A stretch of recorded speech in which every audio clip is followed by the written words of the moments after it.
mawon Pak Wahidin, Mas Wahidin. Iya. Orang yang paling kaya itu ya yang uangnya banyak, Pak Guru. Oh, yang uangnya banyak. Semuanya jawabannya bagus, hanya saja kurang tepat.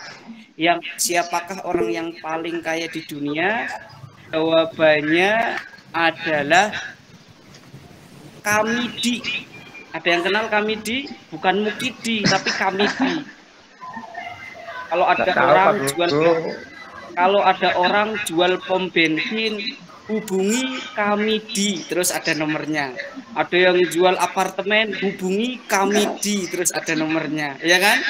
Jadi orang yang paling kaya di dunia adalah Kamidi, bukan Mukidi. Oke, sampai sini suasana hatinya sudah senang. Kalau suasana hatinya sudah senang, karena materi kita hari ini adalah berpakaian sesuai syariat Islam. Ini Pak Guru ada 2 gambar. Siapa yang mau memberikan komentarnya yang kaitannya dengan berpakaian sesuai syariat Islam? Siapa dulu ini? Saya, Pak. Boleh acungkan tangan. Oh iya, Mas Nur Alimin. Ini aktif sekali ini. Oke, Pak. Ini 2 permen itu adalah analogi daripada perempuan yang pakai jilbab, yang ditutup permennya yang masih terbungkus. Kemudian yang terbuka analogi daripada perempuan yang tidak pakai jilbab. Yang tidak. Kalau yang permen tertutup itu berarti ketika perempuan masih pakai jilbab itu artinya perempuan tersebut suci, Pak, bersih, tidak pernah dicolek orang lain, Pak. Oh, gitu. Wah, kalau ini jawabannya luar biasa. Terbuka, tidak pakai jilbab, biasanya kan banyak yang nyuitin, Pak. Banyak yang itu aja, Pak. Oke, terima kasih. Ini Mas Nur Alimin pengalaman ini ya. Pengalaman. Untuk jawaban yang lain ada yang perempuan, coba Mbak Fitri atau Mbak Farha ini. Pak Kang Dua Rifai ya, yuk Kang. Kita belajar di sini menganalisa dulu. Kang Wahidin ada jawaban, Kang? Iya. Kalau saya lihat Pak Guru itu ada lalatnya dan ada yang tidak ada yang lalatnya itu. Itu yang ada lalatnya mungkin manis Pak Guru. Oh, yang ada lalatnya manis. Kalau yang satu mungkin Pak Guru itu Pak, jadi nggak ada lalatnya. Gitu. Wah, ini luar biasa ini jawaban Kang Wahidin. Oke, yang sekiranya untuk mengamati gambar ini waktunya cukup ya. Selanjutnya ini kita kembali pada materi pembelajaran. Yang sebelumnya kita sudah sama-sama belajar nih terkait dengan materi sumber hukum Islam. Mas ingat sumber hukum Islam ada berapa? Ada 3, Pak. 4. Ada 3 atau 4? Ada 3. Oke, disebutkan. Bareng-bareng nyebutkannya. 1. Al-Quran. Yang kedua, hadis. Yang ketiga, ijma.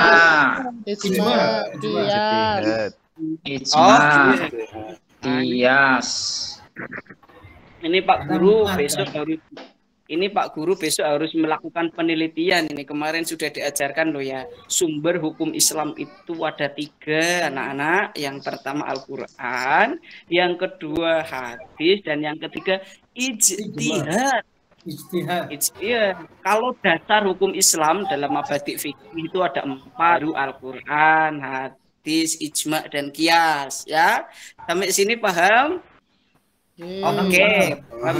Selanjutnya ini materi kita hari ini yaitu berpakaian sesuai syariat Islam. Coba ini apa yang sudah teman-teman pikirkan atau apa yang sudah teman-teman lakukan, dan yang terakhir apa yang teman-teman tahu yang kaitannya dengan aurat. Siapa yang mau menjawab ini boleh diacungkan tangannya. Atau pakai Saya Pak Guru. Oh iya, Mas Wahidin, yo. Aurat itu adalah sesuatu yang harus ditutupi Pak Guru. Sesuatu yang harus ditutupi. Oh, sesuatu yang harus ditutupi. Oke, ini ada jawaban lain dari teman-teman? Mas Abdullah Rifai ini sudah menyalakan mic-nya. Mas Anggun. Iya Pak. Aurat itu Mas Abdullah dulu. Sesuatu yang ya. Dulu. Aurat itu sesuatu yang kalau kelihatan merasa malu, Pak Guru. Oh, aurat itu sesuatu yang bisa kelihatan merasa malu. Oke, bagus sekali jawabannya. Yuk, terakhir Mas Anggun. Kalau menurut saya Pak, sebagian anggota badan yang tidak boleh terbuka.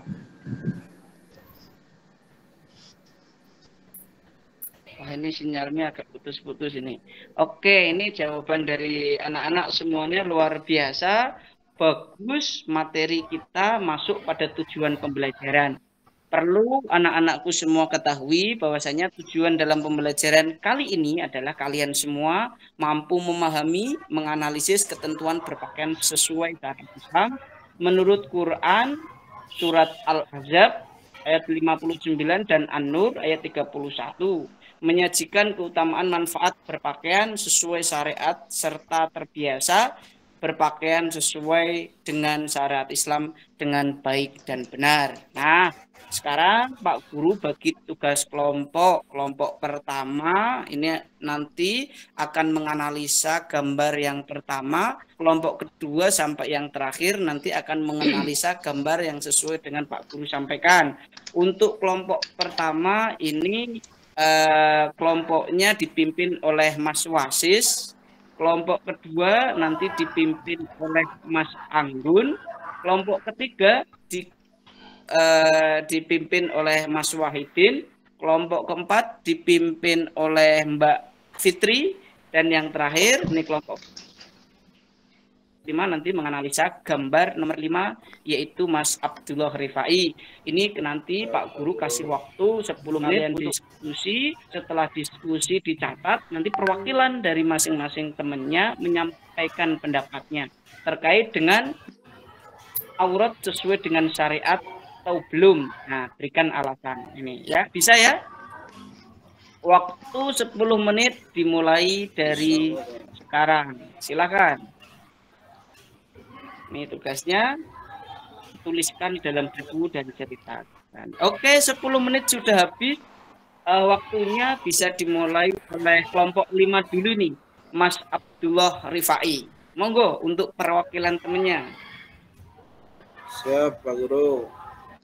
Untuk kelompok 5 melihat gambar tersebut berkaitan dengan pakaian menurut syariat Islam, bahwasannya gambar nomor 5 itu belum sesuai dengan syariat Islam, Pak Guru. Kerudungnya masih ke atas. Alasannya kerudungnya masih pendek, nggak pakai ciput, baju masih ketat, Pak Guru. Itu saja. Oke, terima kasih Mas Abdullah Rifai. Selanjutnya nih kelompok 4 Mbak Fitri. Ayo, ada Mbak Fitri atau yang mewakilinya? Ada Pak Guru. Ada. Mbak Fitri, silakan. Hasil diskusinya bagaimana ini? Ya, kami dari kelompok 4 akan mencoba membacakan hasil diskusi kami tentang gambar nomor 4. Kalau menurut kami dari gambar tersebut itu sudah menunjukkan berpakaian secara Islami karena sudah menutup rambut dan juga sudah menutup untuk kerudungnya sudah menutup dada dan untuk pakaian juga sudah menutup seluruh anggota tubuh kecuali muka dan telapak tangan. Oke, terima kasih Mbak Fitri. Ini yang terakhir ini kelompok pertama. Yo, yang terakhir kelompok pertama tadi oleh Mas Wahidin. Monggo, silahkan bagaimana hasil diskusinya dengan teman-teman yang terakhir. Ayo.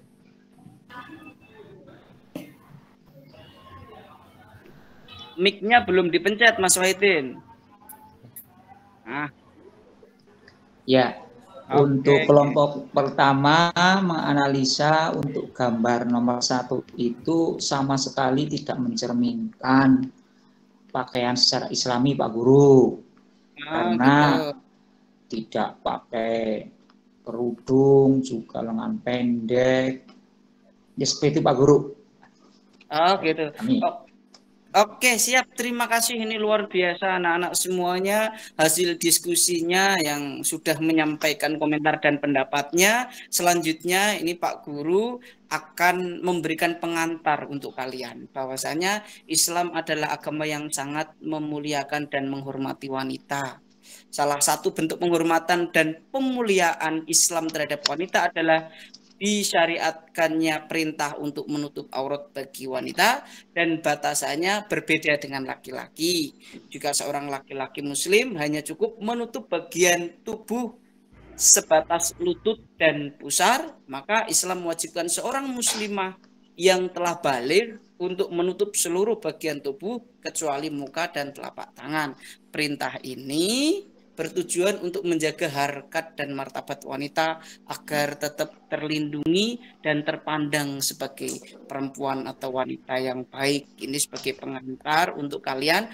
Hari kita akan belajar terkait dengan berpakaian sesuai dengan ketentuan syariat Islam. Ada perintah menutup aurat hingga membiasakan berperilaku berbusana muslim atau muslimah dalam kehidupan sehari-hari. Ini nanti akan kita pelajari dalam 3 pertemuan. Karena ini pertemuan pertama, maka dari itu yang mendasari kita diperintahkan untuk menutup aurat adalah Quran surat Al-Ahzab ayat 59. Ayo kita anak-anak semua kita belajar membaca Al-Quran, ayat tersebut dibaca bersama-sama. Hitungan ketiga bisa dimulai dengan ta'awud dulu. 3, 2, 1. A'udzu billahi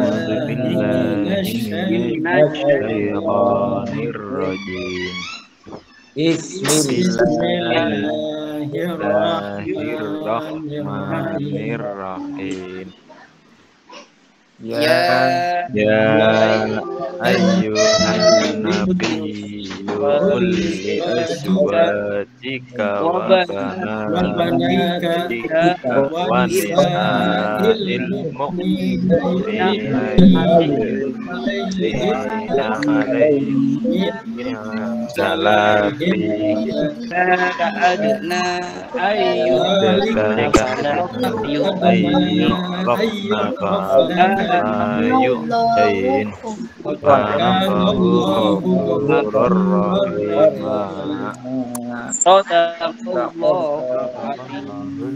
Oke, ini Pak Guru yang membaca artinya. Wahai Nabi, katakanlah kepada istri-istrimu, anak-anakmu, dan istri-istri orang mukmin, hendaklah mereka menutup jilbabnya ke seluruh tubuh mereka. Yang demikian itu agar mereka lebih mudah untuk dikenali, sehingga mereka tidak terganggu. Dan Allah Subhanahu wa Ta'ala Maha Pengampun dan Maha Penyayang. Selanjutnya, ini ada perilaku berbusana sesuai dengan syariat Islam dan juga hikmahnya. Untuk ketentuan berbusana bagi orang muslim, ini laki-laki yang pertama pastinya menutup aurat. Yang kedua, tidak berbuat dari emas atau sutra.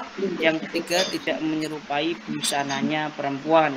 Dan yang selanjutnya, ketentuan berbusana bagi seorang muslimah, menutup aurat, mengenakan jilbab dan kerudung, tidak tembus padang, tidak memperlihatkan bentuk dan tubuh, tidak bertabarruj, tidak menyerupai busana laki-laki.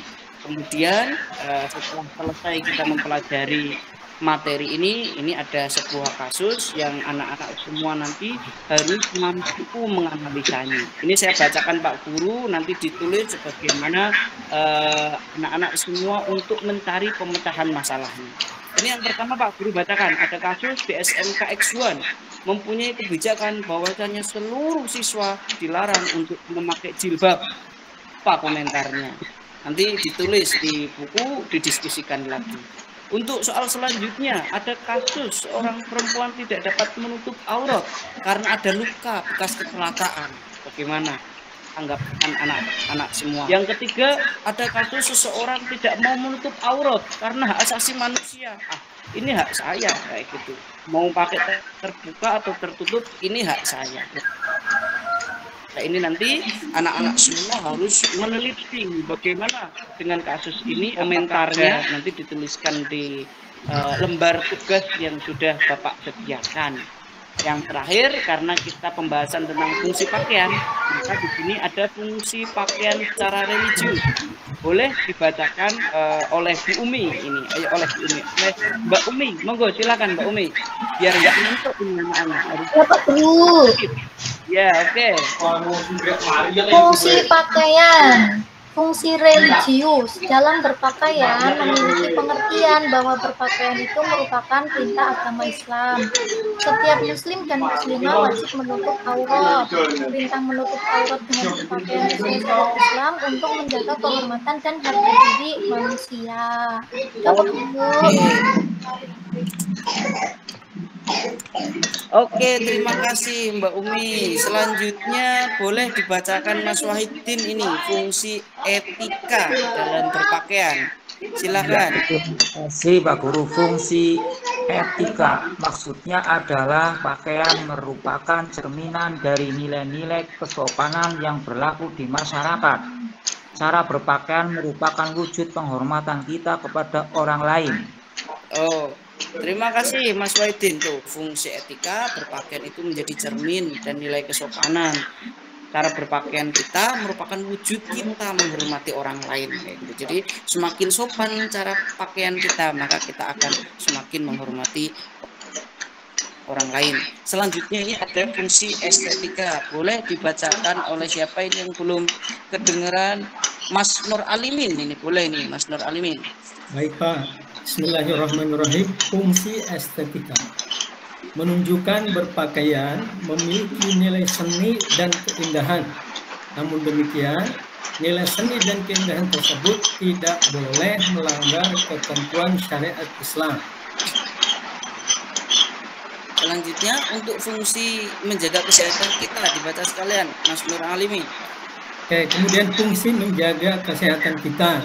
Pakaian dapat melindungi kita dari berbagai penyakit dan gangguan alam seperti dingin, panas, dan sebagainya. Oke, terima kasih. Nah, selanjutnya sampai sini barangkali anak-anak ada yang ditanyakan. Halo. Sudah paham, Pak? Sudah paham? Iya. Paham. Kita ambil hikmah dari berpakaian sesuai dengan syariat Islam. Yang pertama, seseorang yang berpakaian Islami akan terjaga kehormatannya. Yang kedua, menghindarkan pemakaiannya. Yang ketiga, menghindarkan pemakaiannya dari gangguan orang jahat. Nanti diswit-switin. Yang keempat, menghindarkan pemakaiannya dari azab Allah. Itu bukan azan, azab Allah Subhanahu wa ta'ala. Dan yang terakhir, dapat melindungi kesehatan dan menghindarkan dari penyakit.